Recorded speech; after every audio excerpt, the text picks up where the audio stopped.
দেশের কৃষিপণ্য রপ্তানিকে বিশ্বমানে উন্নতি করতে চালু হলো আধুনিক হাইজেনিক প্যাকিং ও ভ্যাপার হিট ট্রিটমেন্ট প্ল্যান্ট। সোমবার প্ল্যান্টটি উদ্বোধন করে কৃষিমন্ত্রী আমিনুর রশিদ বলেন, এই আধুনিক ব্যবস্থা বৈশ্বিক বাজারে বাংলাদেশের অবস্থান আরও শক্তিশালী করবে। একই স্থানে কোয়ারেন্টাইন সেবা পাওয়ায় রপ্তানি প্রক্রিয়া আরও সহজ হবে বলে আশা করছেন তিনি। আন্তর্জাতিক বাজারের মানদণ্ড বজায় রেখে নিরাপদ কৃষিপণ্য রপ্তানির লক্ষ্যে দেশে প্রথমবারের মতো যুক্ত হলো আধুনিক হাইজিন প্যাকিং ও ভেপার হিট ট্রিটমেন্ট প্ল্যান্ট। সোমবার বিকেলে রাজধানীর গাবতলীতে কৃষি উন্নয়ন কর্পোরেশনে নতুন এই ট্রিটমেন্ট প্ল্যান্টের উদ্বোধন করেন কৃষি, খাদ্য এবং মৎস্য ও প্রাণী সম্পদ মন্ত্রী আমিনুর রশিদ। এই প্ল্যান্টের মাধ্যমে আম, লিচু, কাঁঠাল, টমেটো, আলুসহ বিভিন্ন কৃষিপণ্য সম্পূর্ণ জীবাণুমুক্ত ও ক্ষতিকর পোকামাকড় মুক্ত করে বিশ্ববাজারের উপযোগী করা হবে।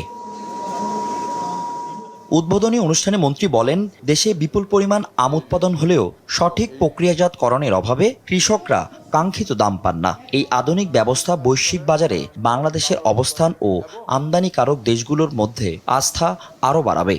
এই সিস্টেম যে প্যাকিং এর যেটা, এটা পৃথিবীর লেটেস্ট সিস্টেম, এটাকে ইন্ট্রোডিউস করানো হয়েছে। এর অর্থ আমার আম যখন এখান থেকে যাবে তখন যে ইম্পোর্টিং কান্ট্রি সে নিশ্চিত থাকবে এই আমের বা এই ফসলের সাথে বা এই ফ্রুটসের সাথে বা ভেজিটেবলের সাথে এমন কোনো আসছে না, আসার সুযোগ নাই যেটা আমার দেশের এগ্রিকালচারকে এফেক্ট করতে পারে।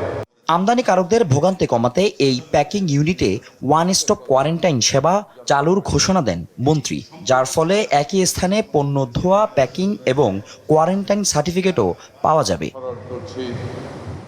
ফজলে আদিত্য, দেশ টিভি, ঢাকা।